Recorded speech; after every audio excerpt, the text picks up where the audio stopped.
Hi, Vincent Hall, and welcome to another edition of Anyone Can Draw or Paint or Create. Today we're going to take it back a little bit to lines. We've been working on a lot of subject matter, and we've been dealing with different pigments, different ways to use materials to create textures and fur and animals and all different kinds of subject matter.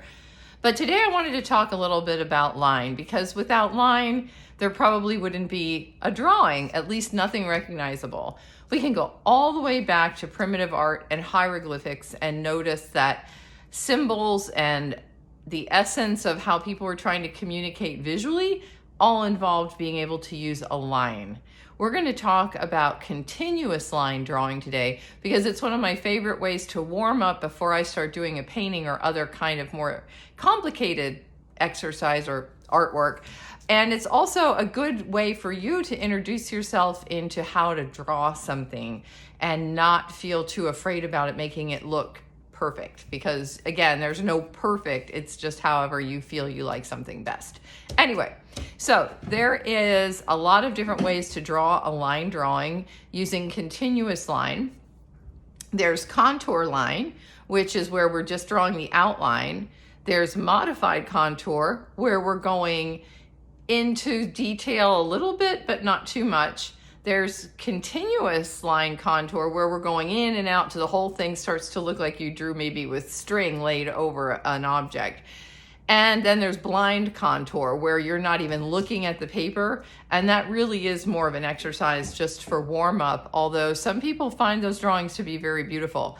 I'm not going to be focusing on blind contour today because it's almost impossible to videotape something like that. But just imagine if I was drawing right now and not looking at anything but you, the viewer, or in my case, I'm seeing myself in my phone, I'd be drawing a blind contour of me. And it can get pretty dicey, but what it's showing you is your brain is capable of recognizing what you're seeing and making your hand follow something very similar to that, even without looking down at your paper.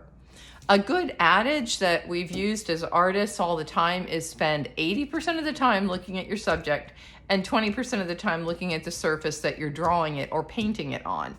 That way you're sure to get something that looks more like what you would like rather than what you think it looks like, which are two totally different things in many cases. I'm going to start by demonstrating what a basic contour line drawing is. And I'm going to be using something very simple, a little geranium plant that I happen to have right here, so we can work from life today instead of a photograph. Feel free to use whatever you have. If you have a picture of something you like, a small object lying around home that might be fun to draw. It can even be a utensil, a fork, a spoon, a whisk. The whisks are great because they have all those little integrated lines and things like that. So that could work. And I might want to mention first, check out Pablo Picasso's Dachshund. He had a pet dachshund, and his little contour line drawing of his wiener dog is one of my favorite drawings that he's ever done. And it's an iconic picture. A lot of people make jewelry out of it and scarves. And you'll see it at the very end when I show you examples of contour line. So let's get started. First, I want to mention you're welcome to use either a pencil or a pen, and I'll do an example, one in each, so you'll get to see what it looks like. I'm going to start my contour line drawing by just doing, it's basically the outline of where the shapes meet the negative space or the air. So I'm not going to see any of the insides of this flower. And it's going to be relatively strange to look at because we're not getting any inside information. But by making this continuous line, it means no matter what, I am not picking up my pencil. And as you can see, I'm just drawing around the outside edge of these flowers. These are multiple flowers.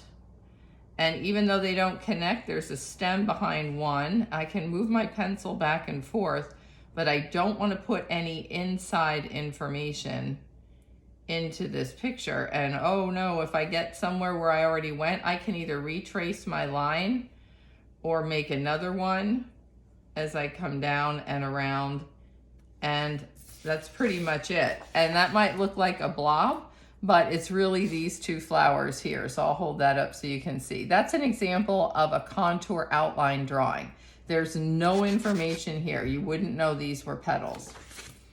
I'm going to keep going and do another continuous line, but this time we're going to make it a modified contour line. So I'll keep what I had and I will start going in, and it's continuous line. So I'm drawing all these little petals in as I see them, but the key is don't pick up your pencil or your pen. If you want to make lighter lines, just don't press as hard. And you'll see by doing that contour outline first, it almost creates a jigsaw pattern piece where I can see where all my other little petals went in this geranium. As we know, geraniums have a lot of petals, so it's easy to get lost in the fact that they don't all look exactly the same. And by pressing harder in line, your line weight can be very different. So keep that in mind too. You don't have to keep all of your lines the same just because you're using one medium. So press lighter, press darker. It can make this more interesting. There's little petals right there. I know how challenging it can be to watch someone do a contour line drawing when you're not doing it yourself. So we'll stop here in a minute and you'll be able to see what I've had as far as this drawing. There's a little stem there. And again, don't be afraid to overlap your lines. That's what makes the drawing pretty interesting. You'll see some beautiful examples of these contour lines. And now I can come back down here and make my stem, and also come up here and make a leaf. I'll just do one leaf so we get the idea of what this would look like. And again, I'll come back in and finish some of this and show you what it looks like when you're done. But this is an example of a modified contour. It's where we're starting to show the inside of the shape of the object. But again, I didn't pick up my pencil one time. I wanted to, but I forced myself not to. If you're doing a cross contour, I'll keep the same piece of paper. I'll move to a pen. Cross contour means we're going back and forth and in and out, and you're going to see a whole lot different shapes. There's one little flower right here, so I'll just take that one and draw that one in the plant by itself. So I'm going to start with the stem on this one so I can see where we're going. We've got a lot of little buds here. And even though I'm using a pen, I can get still a little bit of varied line weight by going over things. And cross contour means I'm going up and around and in and around, and it looks very loose and gestural. This looks much closer to what blind contour would look like, where you're really not sure what you're seeing until you're done. But see, I'm crossing back over the flower and coming up into the end here and going back down. And then if I have to go back up here, I'm going here and back down and making this line a little bit darker, coming back down on the stem, and I'll show a little bit of this leaf. It's kind of a wilted leaf here. I really need to probably plant these plants. But this is an example of what we call cross contour. It's similar to the modified contour, but you can see a lot of crossover lines. So some of these lines just make it look a little more expressive. And that's the key. This kind of drawing is not for super realism, but it's a wonderful way to start to see what's really is there. I have a little hint that might help if you're thinking about, well, how can I make a drawing like this? Did you ever study something in school called penmanship? I bet you did. We all did cursive writing. Kids now, not so much, but I was part of the product of learning how to write in cursive. Cursive writing is continuous line contour drawing. It's just that you're creating letters instead of objects, but they're shapes nonetheless. So if you had a really good grade in your penmanship or handwriting classes, doing all the loops and the cursive, you probably will be a natural at trying to draw things doing contour line. It's fun to practice. These are my examples of what I've done. Next week, we're going to take the contour line examples and use color. and create an actual beautiful drawing.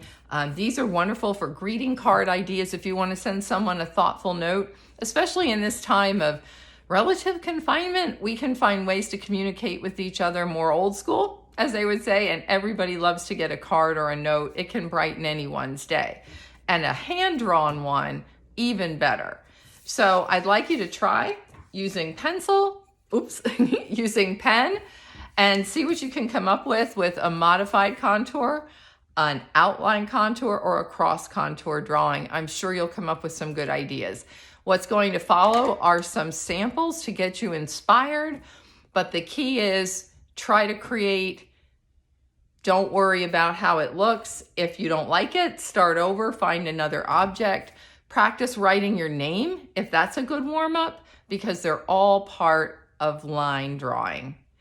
I hope you enjoyed this drawing exercise. This one's a little short and sweet, but it'll give you a chance to get started on something that we're going to take to part 2 next week and make into a finished drawing. Till then, stay well, Vincent Hall. I miss seeing everybody in person, and I enjoy seeing all of you online. Stay tuned for next week's episode where we're working on contour line drawing with color. Till then, see you next time.